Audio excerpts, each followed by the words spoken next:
Imagine your favorite bakery, the one filled with the aroma of freshly baked bread and sweet memories, suddenly facing closure. That's exactly what happened in our town. But what's more shocking is how a retired teacher, Mrs. Gable, accidentally became their unexpected savior, and the secret she uncovered. Hey Soul Stories fam, we've got a sweet and totally swoon-worthy love story for you today. Let's jump in. That morning the city sky was as clear as glass. The windows of Langford Tower reflected the early sunlight into sharp, bright blades. 8:40 a.m. Ethan Langford's schedule ticked like a Swiss machine.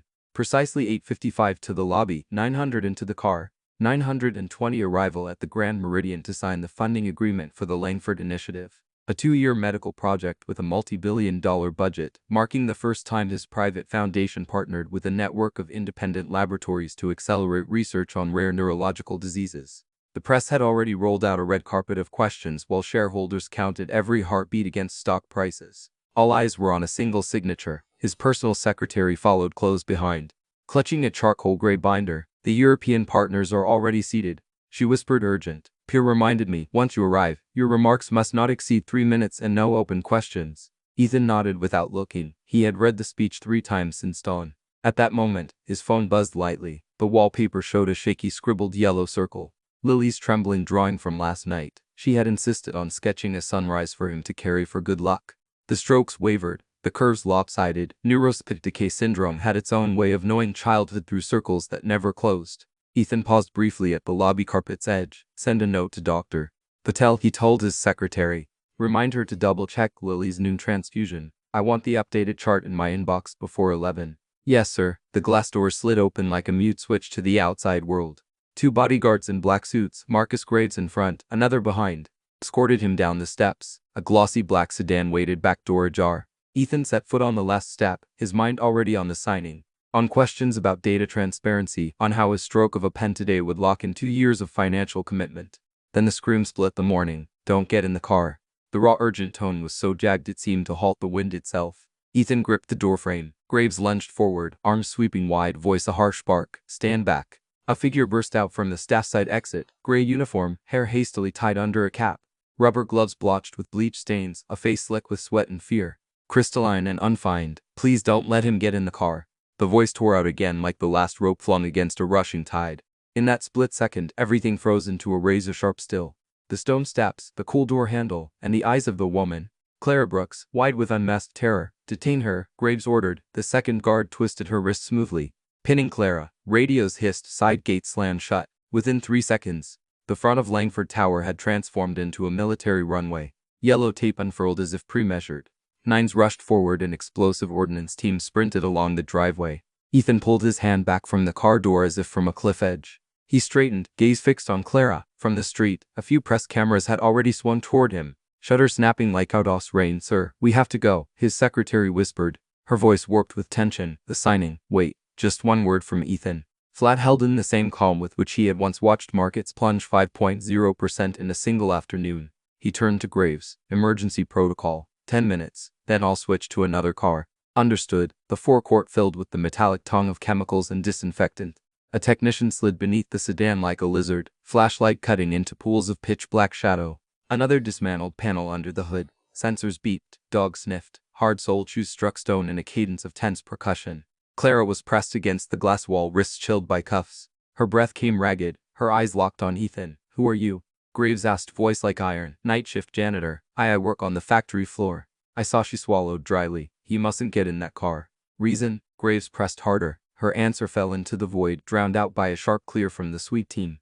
The technician shook his head. Undercarriage empty, dashboard clean. The back seat held only a file folder and a silver sign and pen. Ethan checked his watch. 9,007. Arrival at Grand Meridian in 13 minutes was now impossible. 100 wires jerked at once inside him. What investors would read on their screens, whether P had a plan B, how legal would react if he derailed a signing because of a janitor's scream. And then another wire, thinner, dimmer, tightened. "Lily." The crooked circle. The stubborn liver enzyme levels. The 4th line is always flushed with antiseptic. "Daddy, did I draw the circle almost round yet?" "Sir." The secretary's voice cracked. "You." The scanner went silent. The commander removed his headset. "Nothing detected. Vehicle is clear." The yellow tape fell curtain-like. The crowd buzzed. Security chief turned to Ethan. "Apologies for the inconvenience. We're ready to proceed." Ethan didn't answer at once. He looked at Clara. She was still pinned to the wall, breathing hard, lips blue with strain. Closer, he noticed bleach-stained nails, dark circles etched by sleepless nights. Details too raw to fake. Take her out of here, a police officer said. Public disturbance, obstruction. Clara lifted her head. She knew she was about to be dragged away. The cuffs snapping shut on a day already ruined, and maybe on her job. On the only health insurance keeping Maya alive. In the span of a single breath, she locked eyes with Ethan, not with a CEO but with a father. She had only one line left, one line that had to hit where no one else could see. Her voice came rough, deliberate, laying each word like a stone on a fragile bridge. Neuropsych decay syndrome. The last syllable struck the stone like molten metal. Movements around them seemed suddenly unplugged. Ethan froze. His schedules, speeches, and fundraising pitches all blurred into a backdrop. He heard that term again in a hospital room, Dr. Patel pronouncing it softly behind a mask. Heard it again in Lily's fractured breast at night, thin as threads. His eyes faltered in a slip he couldn't hide. Clara saw it. She knew she had hit the door. The officer jerked her arm. Enough, the cuffs bit deeper. She hissed in pain, but her eyes stayed on Ethan. No pleading, no cloying, just one message. I know what you're hiding and it's in danger. Graves looked at his boss, awaiting orders. He had stood with Ethan through all-night acquisitions, through negotiations with men who never smiled. He recognized this rare instant when a man fell out of the mold of billionaire CEO and back into 3 letters. Dead 9/11. The Grand Meridian was already in chaos over the delay. The secretary took her 4th call in 3 minutes. Face pale, voice offering frantic apologies about traffic and a minor security issue. Ethan inhaled deep and slow, pulling air into lungs clenched by a keyword to the heart. He turned toward the officer. Wait. Silence fell. Camera lenses pivoted toward him. His gaze returned to Clara. Your name, Clara. Clara Brooks, she stammered. Lips dry, voice husky from fear and from a flicker of hope. Ethan nodded faintly like a pin slotting into place. He no longer looked at the car. The sedan door still gaped open, a polished black hole. He turned to Graves. Take her to the 50th floor. No one approaches her and informed Grand Meridian the signing is postponed. The secretary froze as if hearing a breach of natural law. But sir, postponed, Ethan repeated, voice flat, neither raised nor lowered. I'll take responsibility. In an instant, the media flock scattered like startled birds. Shareholders' phones buzzed with messages. The pure team at Grand Meridian swapped slides to technical delay. European partners reset their noon schedule, sipping coffee with measured discontent. On the sidelines, as someone typed the first headline, Langford Initiative signing thrown into chaos by security scare. Clara was pulled from the glass wall, the cuffs still dug into her wrists, but her arms felt lighter. The invisible scales had shifted. She glanced up the steps. The lobby lights glowing gold, the elevator doors waiting open. She didn't know what awaited on the 50th floor, only that she had flung a rope and the other end had caught on the only hook that could hold. Graves walked beside her, one hand maintaining a safe distance, the other signaling security. Ethan followed last, glancing once more at the glossy black sedan. Declared clean, as if at a door someone had shouted, don't open. In his mind, Lily's whisper from last night brushed through, Daddy, my circle's almost round. He didn't know why a janitor knew the name of that disease. He didn't know why a clean car weighed on his chest like stone. He only knew this, if a single screen could make him miss $1 billion signing, then the answer on the 50th floor might be worth his entire life. The elevator doors closed, swallowing the lobby's noise. The minute hand ticked forward. The morning of a perfect day had cracked. And sometimes, only when it cracks, do we see what spills from the fault lines. The elevator door seal shut, carrying 3 people upward. The metallic hum of cables sliding through pulleys sounded colder than usual. Ethan stood tall, his face as taut and flawless as glass. Clara was wedged between Graves and a security officer, wrists still locked in steel cuffs. She stayed silent, hearing only the pounding of her own heartbeat. The 50th floor opened into a space like a glass box in the sky. A massive black stone table dominated the center, reflecting the city's light. Floor-to-ceiling windows framed the skyline of towers that pierced the clouds. Here every decision reached beyond stock values, touching the lives of thousands. Seat her, Ethan ordered, his voice low and clipped. Clara was shoved into a chair. Its swivel base skidded slightly across the polished wood floor. Ethan circled the table, unfastened his suit jacket, and tapped his fingers against the glossy surface. You just made me late for the most important signing of the past 2 years. He said, each word falling with icy weight. You have 5 minutes. If in those 5 minutes I don't hear a reason worth my time, I'll personally send you to the basement, and from there you'll never lift your head again. Clara raised her face. Dark circles shadowed her eyes, but her gaze was steady, unflinching. I didn't come to sabotage you, Mr. Langford. I just need you to listen to me once, because if you don't, someone will die. Maybe even your daughter. Graves narrowed his eyes. Hand hovering over his radio, Ethan raised a hand to stop him. Talk. Clara drew in a breath, her voice trembling yet clear. My sister Maya, 16 years old, 6 months ago, doctors diagnosed her with neuropsych decay syndrome. The same condition as your daughter. The room stilled. Ethan's grip clenched hard around the armrest of his chair. What did you just say? Maya also has ins, Clara continued, eyes brimming but unwavering. I worked the night shift as a janitor on the research floors. I often saw files torn apart and tossed into the shredder bins. I picked them out and pieced them together. Inside were trial results. They were falsified, sir. Patients in the study showed no improvement. Some even died. She stopped gasping. But the official reports turned it into promising progress. I know it sounds insane, but numbers don't lie. I pieced enough to see the truth. The data is being manipulated. Ethan said nothing. He remembered last night Lily's hand trembling so badly in her sleep that the pencil slid from her fingers. He recalled Finch's reply in the latest report, side effects within safe limits. Progress favorable. He had accepted it because he wanted to believe.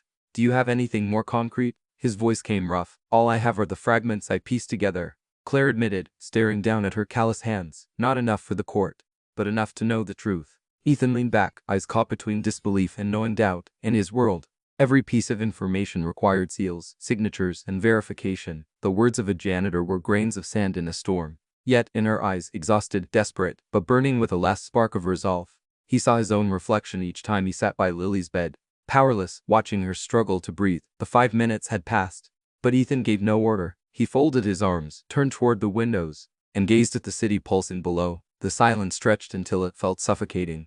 Clara bit her lip, whispering like she was throwing her final blade. If I'm wrong, you can destroy me right here, but if I'm right, you could lose your daughter. The word slammed one door shut in Ethan's chest and opened another. Not the door of a CEO, but of a father. Fine. He turned back, eyes flashing cold steel. The only reason you're still breathing here is because I intend to verify this. Clara closed her eyes and exhaled long and heavy. She knew the first step was past. But the road ahead, that would be hell itself. Ethan Langford's penthouse at Langford Tower was a world apart from the cold research floors below. Gleaming spaces, minimalist furniture, and glass walls that opened to a boundless blue sky. But within that perfection there was one small room no one was ever allowed to enter without his permission, Lily's room. The room was washed in soft yellow, its walls covered with drawings of circles, suns, and bursts of childish colors. Lily sat at her desk, her nightgown loose on her frail body. A colored pencil trembled in her tiny hand, shaking like a leaf in the wind. Daddy, let me try again. Her small voice rang out, forcing a smile. Ethan sat beside her, his tie still on, his million-dollar suit jacket draped over his shoulder, but his eyes fixed only on the sheet of paper. Lily tilted her pencil, trying to draw a circle. A line wavered uneven, the end not meeting the beginning. See, it broke again. She lowered her head, trying to hide the tears welling in her eyes. Ethan placed his hand over the page. I see a circle already. A sun doesn't have to be perfect to shine, right? Slowly, he drew a line connecting the gap, closing the shape. Like Daddy helping you connect it, so the sun shines a little brighter. Lily lifted her face, a faint smile on her lips. Tomorrow, I'll try again. Maybe I can finish it myself. Ethan nodded, brushing her fine, thinning hair. But when Lily turned to pick another color, he bowed his head, vision blurring. Those misshapen circles weren't just a child's shaky lines. They were cracks carved into his heart. He knew that tomorrow, like every other day, Lily would have to go down to the Langford Special Treatment Center for another round of procedures. Elsewhere in the city, Clara Brooks's basement apartment was the stark opposite. Peeling walls, a worn-out sofa, a flickering fluorescent light on the verge of dying. On the narrow bed lay Maya, 16, curled up, her hands clasped tightly together to hide her trembling. Clara set a steaming bowl of stew on the table and hurried to help her sister sit up. Just a little so you can take your meds. Maya shook her head, her face pale. I'm too tired. My hands shake too much to even hold the spoon. Clara said nothing, just scooped up a spoonful, blew gently and held it to her sister's lips. One spoon, that's all. We have to keep fighting, Maya. I've never given up on you. And you can't give up either. Tears slid down Mia's cheek. Why do kids like me have to wait for death, sis? Clara pulled her close, holding her tightly. She wanted to say words of comfort, but her throat tightened. Instead, she whispered, tomorrow you'll be admitted again for a few days. They said the next trial might help. There will be hope. Believe me. The dim light cast shadows over the two sisters as they were in their embrace. In that shabby apartment, love was the only thing that never ran out. But behind the consent form Clara had signed with the Langford Initiative, Maya was just another name on the list of trial patients. That night, as Ethan sat alone in his vast library, a glass of wine swirling in his hand, he suddenly remembered Clara's eyes on the 50th floor. They weren't the eyes of someone trying to sabotage or blackmail. They were the eyes of a desperate sister, just like his own eyes when he watched his daughter sleep, her hands still trembling. Two people from two different worlds. One billionaire in the highest penthouse, one janitor at a basement flat, but both bound by the same pain, watching the person they loved most being stolen away by a merciless disease. Their fates tied to the same research center. Ethan set his glass down, his hand trembling slightly. For the first time, he no longer saw Clara as a disruptor. He began to wonder if what she said was true. What truth was being hidden behind the Langford initiative? Late at night, the 50th floor of Langford Tower lay silent. The green glow of computer screens flooded Ethan Langford's office. Dozens of digital reports sprawled across multiple monitors. He was accustomed to handling billions in cross-border deals, yet his heart had never pounded as heavily as it did now.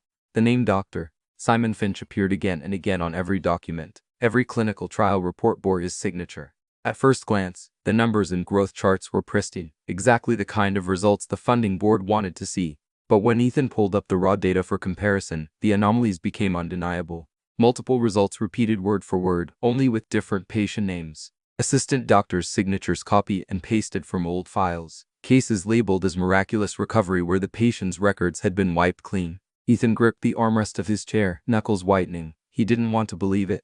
But these traces couldn't be a coincidence. Finch, what exactly are you hiding? The next morning, Clara was temporarily released pending further investigation, but kept under surveillance. Ethan summoned her. The woman in her worn janitor's uniform stood in his sunlit glass-walled office as though two worlds that were never meant to touch had collided. You said your sister suffers from the same illness as Lily. Ethan braced his hands against the desk, his voice cold. What proof do you have that what you claim isn't fabricated? Clara didn't flinch. I don't have official proof, but I have eyes. She pulled a small folded slip of paper from her pocket and carefully opened it with trembling fingers. It was a crude sketch of a knife bag, cloudy amber fluid inside. The label stamped with the code in 74, in the research storage room. I saw these bags. I didn't know what they were, but that same day I visited Maya at the hospital and Clara's throat tightened. And on Lily's bedside stand I saw the exact same type bag. Same color, same marking. Ethan froze. A chill surged through him as if doused in ice water. The image of Lily's small arm hooked to the line flashed before him. Her face weary, but still forcing a smile. If those bags were part of unauthorized trials, then his daughter was being used as a living experiment. No. Impossible, Ethan muttered, his hand clenching until his knuckles blanched. He inhaled sharply, but inside his composure fractured. All his years running an empire without betraying emotion couldn't shield him now. Terror swelled inside him. He could lose Lily, and not to the disease, but to betrayal within the very project bearing his name. Clara's eyes locked on his, unwavering. If you want to save Lily, we have to uncover the truth now. Ethan turned away, hiding the chaos flickering in his gaze. But deep down he knew, Clara was no longer just a disruptor. She was the key to unlocking the darkness he had never dared to face. Ethan Langford sat in his glass-walled office on the 50th floor, the city lights casting cold streaks across his face. On the desk lay stacks of medical reports, pages thick with red marks. Each word weighed heavier than ever because he knew they were tied directly to his daughter's life. Lily was still in her hospital room, her small hands trying to finish drawings she could never quite complete. But behind those white walls, she had become patient number 47 in a trial he had never authorized. Ethan inhaled deeply, buttoned his vest, and pressed the intercom. Finch, I want to see you right now. The research wing was illuminated by fluorescent lights. Dr. Gregory Finch entered, forcing a strange smile, a folder tucked under his arm. Mr. Langford, I assume you called to ask about the trial's progress. Everything is under control. Ethan fixed his eyes on him, his voice dropping low. I want you to explain why the reports contain duplicate data, why the biochemical results have been adjusted to look like success, and why is my daughter in the trial group without my consent? For a brief moment, Finch froze, then gave a dry laugh. You're overthinking. Those adjustments are just statistical corrections. As for Lily, we only wanted her to have access to the most advanced methods available. It's an act of kindness, not conspiracy. Ethan slammed the folder against the table, causing the pages to scatter like shards of glass. Don't play games with me. I funded this project to save children, not to turn them into lab rats. If you don't have a real answer, I'll deliver this entire file to the Federal Medical Board myself. For a heartbeat, Finn's face drained of color. He gripped the folder tightly, then lowered his voice. Mr. Langford, sometimes to achieve breakthroughs, sacrifices must be made. A few patients lost in exchange for thousands saved. You're a businessman. You must understand the rules of this game. Ethan clenched his fists. Those words rang in his ears like a death sentence hanging over his daughter's head. Clara appeared just after Finch left, her janitor's uniform still reeked faintly of chemicals. But her eyes burned with urgency. Do you believe me now? She asked, her voice trembling yet fierce. Ethan was still engulfed in rage, but he gave a silent nod. I overheard them in the storage wing. Clara went on. Finch and his people are planning to liquidate assets. To them, patients are living evidence. If they erase it all, there will be nothing left to investigate. She drew a sharp breath. clutching the strap of her worn canvas bag. Maya, my sister, is on that list. And if you don't act, your daughter will be too. Ethan's chest constricted. Lily's eyes flashed before him, weary yet filled with a will to live. He remembered the time she whispered, "Daddy, when I get better, can we go to the park together?" The thought that he, the very man funding the project, had unwittingly pushed her toward death, left him gasping. "Are you certain?" Ethan demanded. "I swear on my life." Clara replied without hesitation. That night, Ethan didn't go home. He sat alone in his office, staring through the glass at the fog-veiled city. Questions spiraled like a drill in his mind. If he stayed silent, his reputation would remain intact, the Langford empire secure. But if he stayed silent, Lily would die. He unlocked his phone. The screen lit up with a photo of Lily smiling weakly from her hospital bed. In that instant, every hesitation vanished. Ethan picked up a pen and began writing the first lines of an internal investigation journal. "If the truth is darkness, then I will be the one to hold the torch. Even if that torch burns my entire career to the ground." He whispered like an oath carved into stone. "No one touches my daughter." Night fell over the city like a heavy black curtain draping over the glowing Langford Tower. In the top floor office, Ethan Langford stood motionless before the glass wall, eyes fixed on the gridlock streets below. For years, he had known nothing but billion-dollar negotiations and handshakes under the flash of cameras. Yet never in his life had everything felt so fragile. One wrong decision and he could lose Lily, his only daughter, the one life that kept him standing. Behind him, Clara trembled, her calloused hands clutching the edge of her gray janitor's uniform. She had just endured a grueling interrogation by Ethan and Marcus Graves. Her testimony, the scraps of shredded documents salvaged from the lab, all pointed to one horrifying truth. Finch was preparing to liquidate the patient group. And Lily was patient number Yeti. Graves, the battle-hardened veteran with his stone-gray face rest in his growly voice, storming the lab had in his suicide. Armed guards, thermal sensors, cameras everywhere. Clara hesitated, then a flicker of resolve lit her eyes. "There's another way."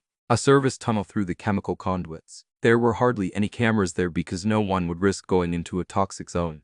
"I used to work in that sector. I know the pipes and the release valves. If we're careful, we can reach the subtle labs." Ethan spun around sharply. He took in Clara from head to toe. A janitor with a faded badge, her face worn thin from endless night shifts. A few days ago he would have dismissed such an idea as reckless fantasy. But now his child lay on the other side of that wall. "You're certain?" Ethan asked, his tone cold but edged with urgency. Clara nodded. "I'm not sure I'll survive going back there, but I am certain of this. Finch won't let Lily live unless you act now." The room stiffened, the air thick with dread. Graves frowned, worry etched into his scarred features. "Ethan, you're the CEO of a multi-billion-dollar empire. Letting a janitor lead you through chemical tunnels. If this ever comes out, I don't care about reputation." Ethan cut him off, his voice hard. "I care about my daughter." In that moment, wealth and class dissolved into nothing. Before Clara stood not the arrogant billionaire splashed across finance magazines, but a father clinging to the last sliver of hope. Clara drew a deep breath, trying to mask her fear. "We have to move tonight. Finch will act before the police have enough evidence."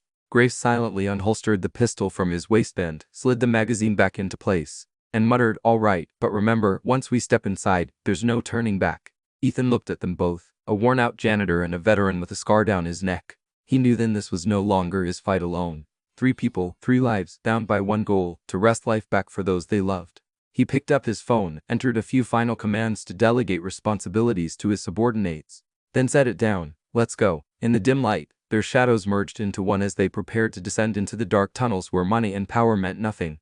Down there, only one thing could guide them: family and the will to survive. Still following the story? If this story found you outside of Soul Stories, we invite you home to where every touching tale begins with truth, hope, and heart. The night wind faded as they slipped away from the main building. Along the research wing side, a corroded drainage trench ran against a moss-clad concrete wall. Clara crouched, prying up a rusted grate with a crowbar borrowed from the maintenance depot. A rush of chemical fumes hit them, sharp, sickly sweet, mingled with the metallic damp of long-abandoned pipes. "The main conduit leads to the solvent treatment plant," Clara whispered through her filter mask. "From there, a branch turns toward the sub-level labs. Cameras are sparse. Nobody expects anyone to crawl through a toxic waste channel." Graves checked his respirator and headlamp, then handed Ethan a fresh pair of nitro gloves. "Stay close to me. No strong beams, only enough light to see." One by one, they slid inside. The pipe was barely wide enough for a human body, its inner wall slick with decades of residue, each shuffle of knees scraped fabric against metal with a faint hiss.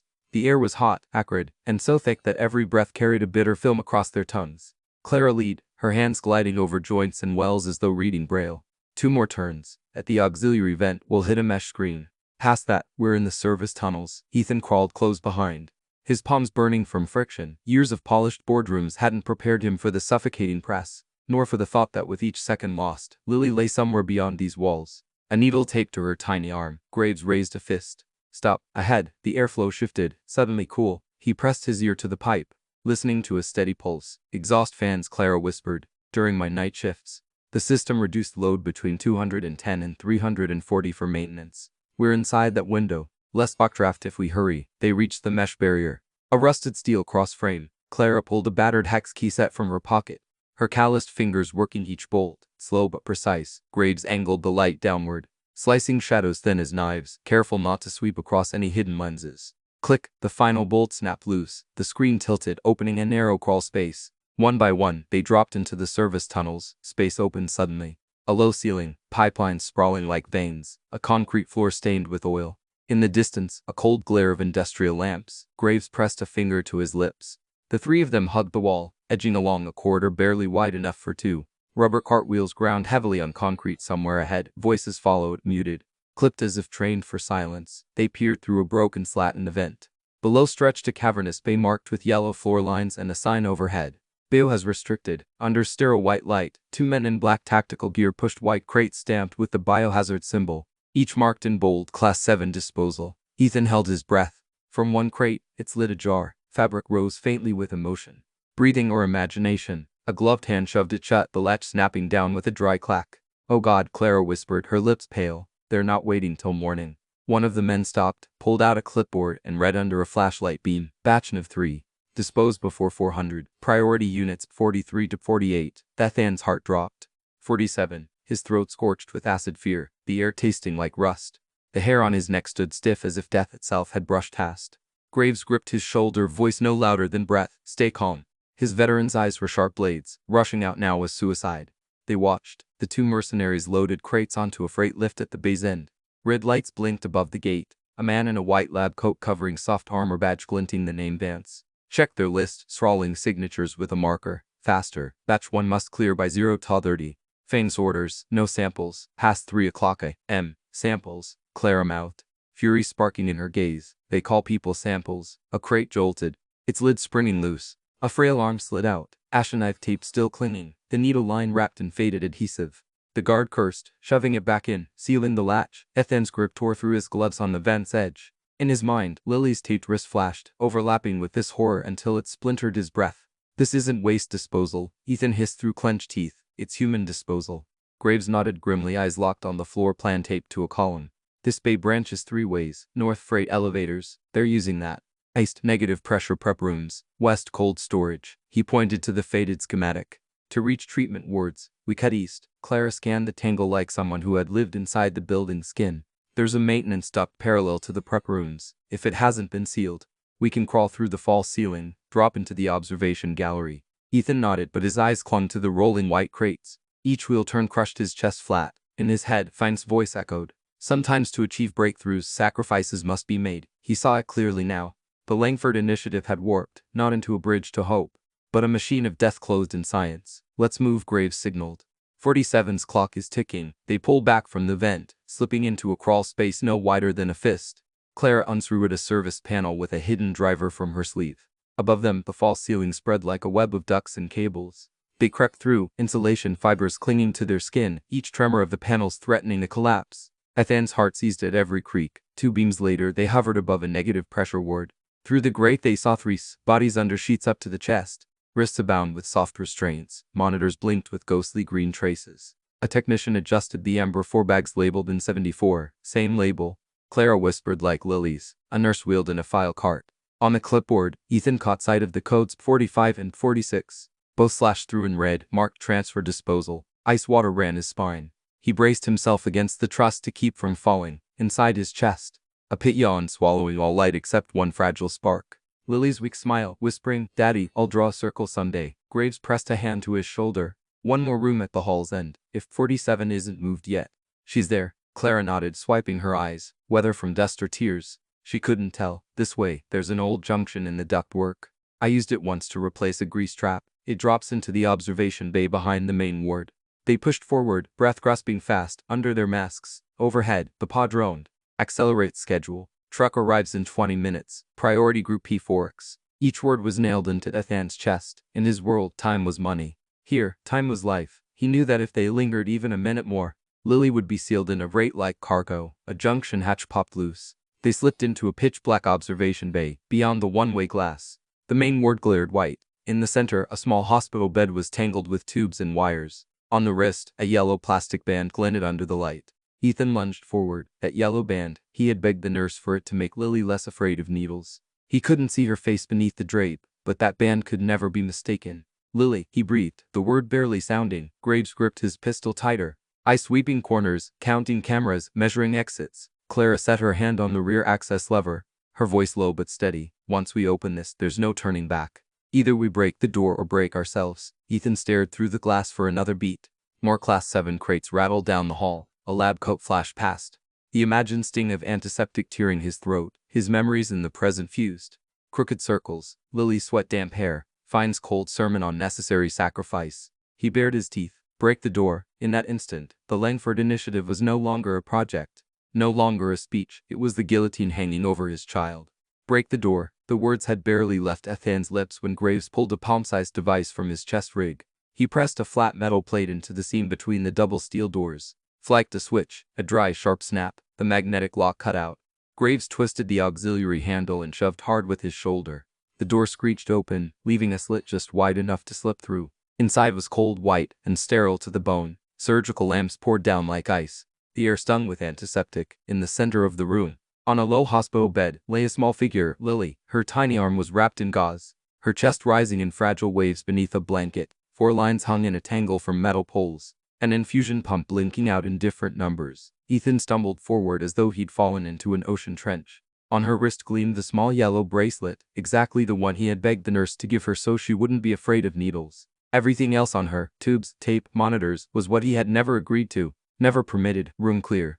Graves swept the 4 corners like a shadow, gun lowered, but eyes checking cameras. Alarms, exits. Safe for now, but we've got less than 3 minutes. Clara was already at the bedside. Her eyes scanned everything at once, capturing the scene like a camera. 3 clear bags, saline, electrolytes, nutrition hanging in front, and behind them, half hidden by the EV stand, a 4th bag, amber fluid threaded slightly through a Y connector into the main line. White label N74, the pump ticked at 2.00 mol per hour, set to climb by incremental step up.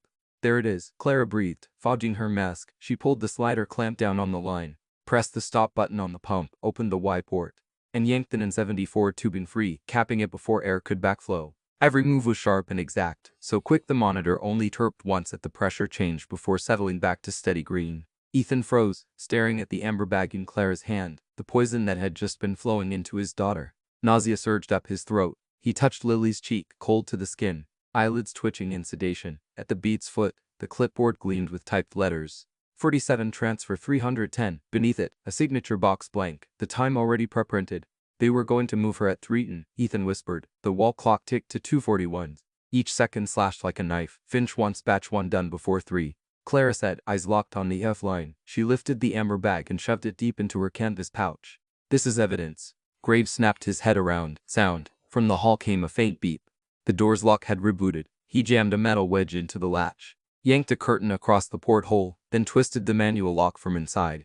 2 minutes, he muttered. Clara bent closer, readied Lily's injection site, and loosened the tourniquet to restore flow. She pressed her ear near the child's chest. Sweetheart, can you hear me? Breathe deep for me. Her palm rose and fell with the girl's fragile rhythm. Sometimes life-saving skills don't come from med school, but from nights spent mopping floors, watching monitors, and learning not to panic. Ethan knelt, his forehead almost on Lily's hand.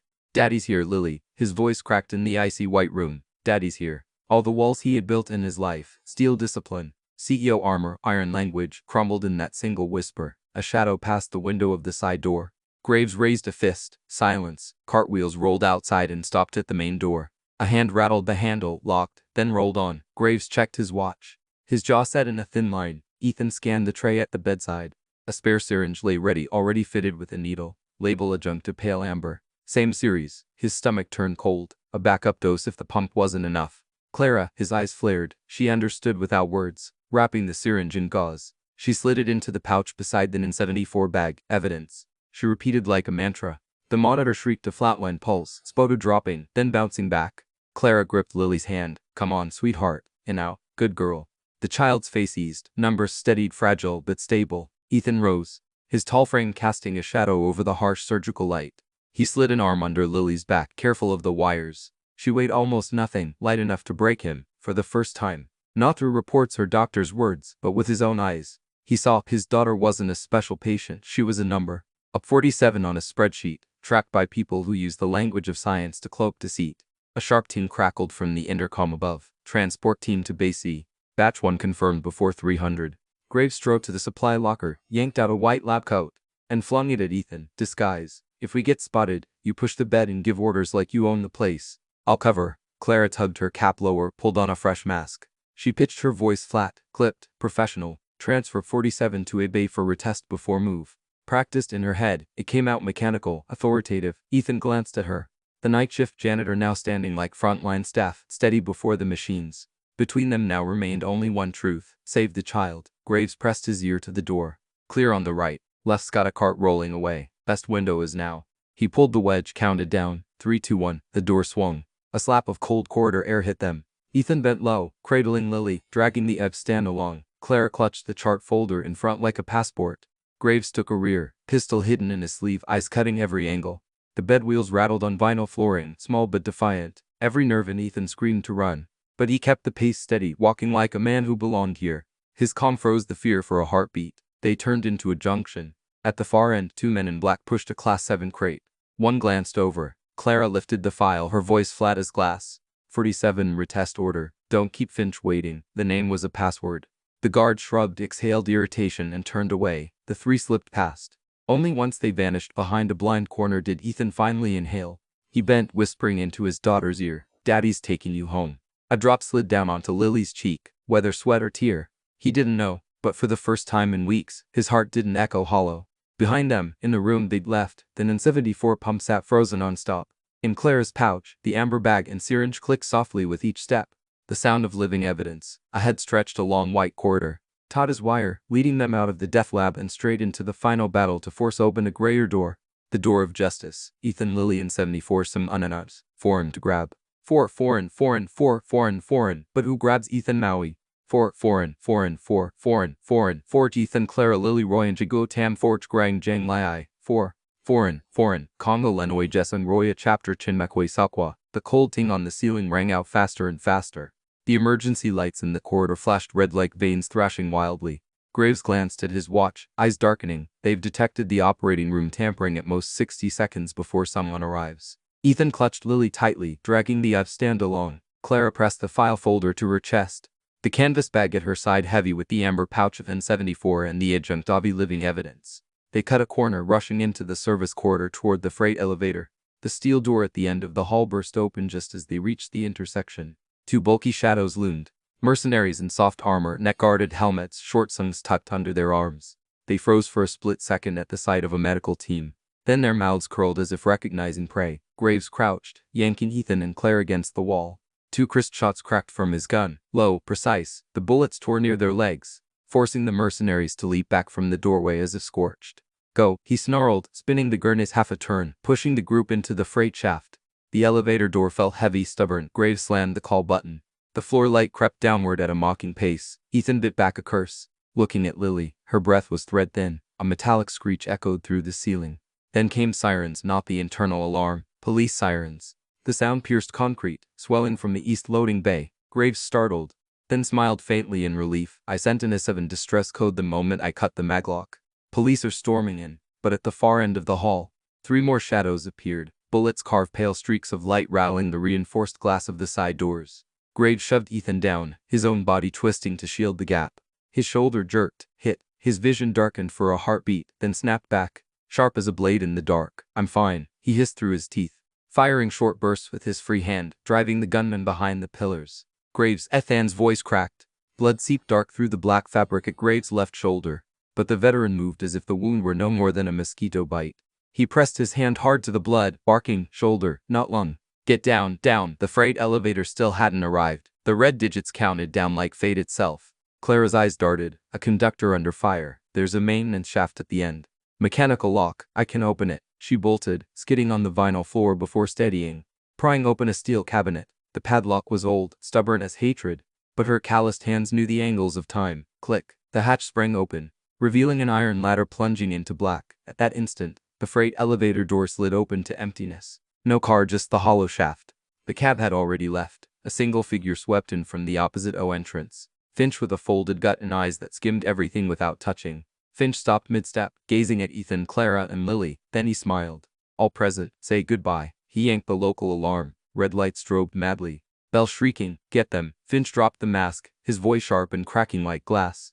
The mercenaries unleashed fire like hail. Graves hurled himself into their line of fire. Sliding on one knee, 3 shots snapping off, one man collapsed like a puppet with its strings cut. The other 2 swung wide, guns aimed at center mass at Ethan, who was holding Lily. The moment stretched into forever. Clara saw the muzzle aligned perfectly with the golden bracelet on the little girl's wrist. Every sound cut off in her mind, leaving only a straight line from barrel to a child's heart. There was no job description for the next act, no order, no permission. She lunged. Clara's body slammed into Ethan and Lily, knocking them off the bullet's path. Gunfire shredded the air. A violent jolt tore through her body. Then another. Heat, ice, blood blossomed like red flowers on gray fabric, soaking the canvas bag at her side. Ethan staggered, clutching Lily by instinct. Crashing against the rail. Clara. His own voice shattered like glass. Clara slid to the floor, one hand still gripping the bag as if cradling another child. Her lips moved. Don't let them touch her. Graves growled like a cornered beast. He shoved Ethan and Lily toward the maintenance hatch Clara had opened, planting himself as a living barricade. Down, he barked, eyes locked on his targets. 2 more shots. One mercenary clutched his chest and fell. The other staggered back like a yanked shadow.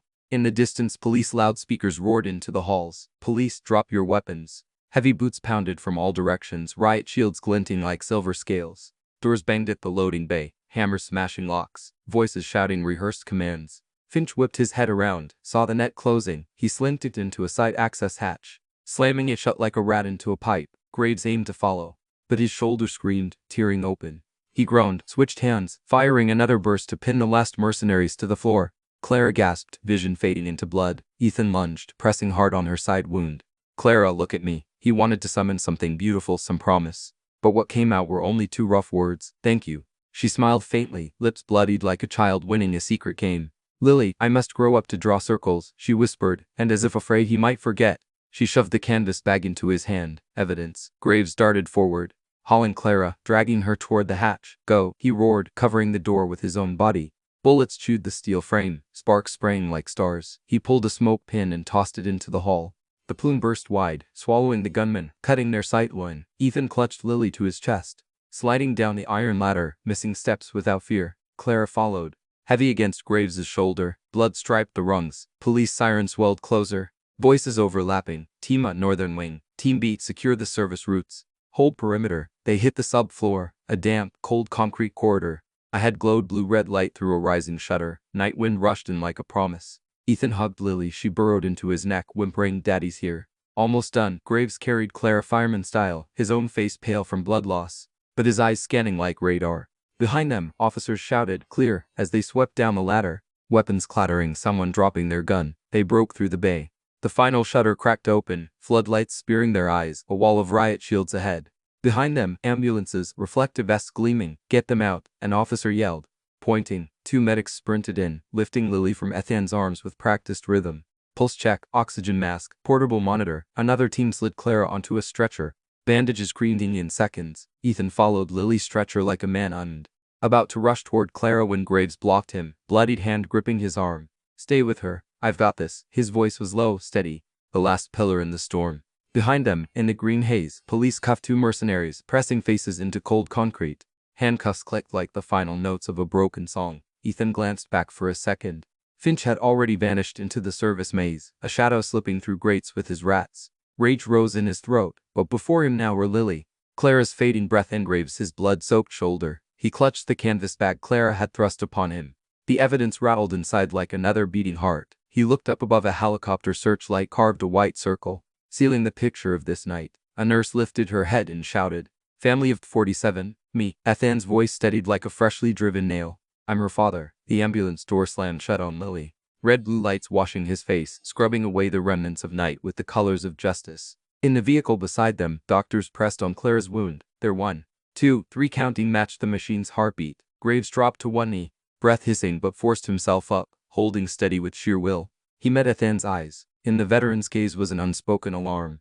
The fight wasn't over. Finch had used away like oil down a drain. But the blood spilled behind the door tonight was enough to make an entire city open its eyes. Ethan nodded, not to Graves, not to the police, but to himself. He climbed into Lily's ambulance, both hands gripping her small, cold fingers. As the doors closed, sirens shredded the night. And somewhere inside the blood-soaked canvas bag, the amber pouch and adjunctive vial rattled softly like a vow. No child would ever again be called a specimen. The wail of the ambulance siren tore through the night. Pushing back the city's darkness, the air door swung open, cold white light flooding down. Reflecting off Lily's pale face, nurses quickly attached off lines, fitted an oxygen mask. And the doctor's urgent voice cut through the chaos. Weak pulse, but still present. Prepare the cardiac stimulant. Ethan stood frozen outside, his heart locked in a vice. Lily's tiny hands, once so used to clutching his whenever they crossed the street, now lay curled, icy under the white sheet. But then, only minutes later, the monitor flickered with steadier rhythms. Fragile pink returned to her cheeks. Ethan bent forward, exhaling as if he had just been pulled from the edge of an abyss. In the next room, Clara lay motionless, her uniform soaked through with blood. The doctor leaned over her, examining the wound with a grim frown. Bullet passed through the shoulder, nerve damage in the brachial plexus. High risk of permanent disability, prepare for surgery. Through the haze of shock, Clara still opened her eyes, searching for a familiar face. Ethan stepped in, gripping her icy hand. His voice was hoarse. "You saved my daughter. I swear I'll take care of Maya no matter the cost. Surgery, treatment, everything. You won't have to worry about a thing." Clara gave the faintest nod, her lips trembling, then closed her eyes, surrendering to the doctors who wheeled her into the operating room. Out in the hospital corridor, the TV blared a breaking report. Breaking news, Dr. Gregory Finch, mastermind of illegal research, still at large. FBI issues nationwide warrant. His photo appeared in a white lab coat with a half-smile twisted with mockery that made every viewer's skin crawl. The anchor's voice rang clear. Any information leading to the arrest of Gregory Finch will be kept strictly confidential. Federal authorities urged the public to remain vigilant. Ethan clenched his fist tight. He knew the fight wasn't over. Finch was still out there, and only when the man was dragged into the light would children like Lily, like Maya, truly be free from the shadows. Inside the TU, Lily's breathing held steady under the harsh white glow. In the operating theater, Clara fought for each fragile breath against death itself, and Ethan, standing between those two closed doors, understood one thing with absolute clarity. He was no longer just a CEO protecting his reputation. He was a father, a human being bound to pursue the truth to the very end. That morning, every national news channel cut its broadcast to air-breaking news. The FBI had raided JFK International Airport at dawn and arrested Gregory Finch along with Vance as the two attempted to flee on a private jet. The footage aired live. Finch, his shirt wrinkled, his face stunned, both hands cuffed tightly behind his back. Vance tried to scream, but his shouts were drowned out by the swarm of reporters and the relentless clicking of hundreds of cameras. Both men were shoved into a police van, a scene that left viewers both furious and vindicated. Inside the top-floor office of Langford Group, Ethan silently watched the report. When the anchor read the final line, "The Langford Initiative has officially collapsed," he rose, stepped out to the press podium where dozens of journalists had been waiting. His voice was deep and resolute. "I am Ethan Langford, and I take responsibility for allowing such corruption to fester under my roof. If the shareholders wish to sue, they may sue me. But from today forward, Langford will walk only one path, science that is honest, transparent, and humane." The room erupted. Some reporters were stunned while others were enraged. Yet among the crowd, in the eyes of patients and their families, a spark of trust began to shine. 1 week later, Ethan officially signed the charter, establishing the Langford Brooks Foundation with Clara as co-founder. The name carried two meanings. Langford, a reminder that wealth and power must not escape accountability. Brooks, to honor the janitor who had dared to shout in the middle of a signing ceremony, who had shed blood to save patients. The principles of the foundation were engraved and displayed in the main hall. Transparency. All research data must be made public. Fairness. No patient will be judged by wealth or poverty. Respect for life. No individual shall ever be treated as experimental property. On the day of the foundation's launch, Ethan and Clara signed the charter together in front of flashing cameras. Surrounded by hundreds of patient families, they did not look at each other. Yet, in that moment, they both knew a bond had formed. Not only out of suffering, but out of hope. Among the very first cases approved, two names stood out. Lily Langford, age 10, and Maya Brooks, age 16, both officially became the first patients to receive the experimental gene therapy. As Ethan signed the confirmation, he gave Clara's hand a firm squeeze. "Let's begin. This isn't just for my daughter but for every child out there." Clara nodded, her eyes shining with a power Ethan had never once seen in any boardroom. The power of faith and of sacrifice. 1 year had passed. New York basked in the glow of early summer sunlight. The headquarters of the Langford Brooks Foundation, once a block of cold concrete, had transformed into a place brimming with life.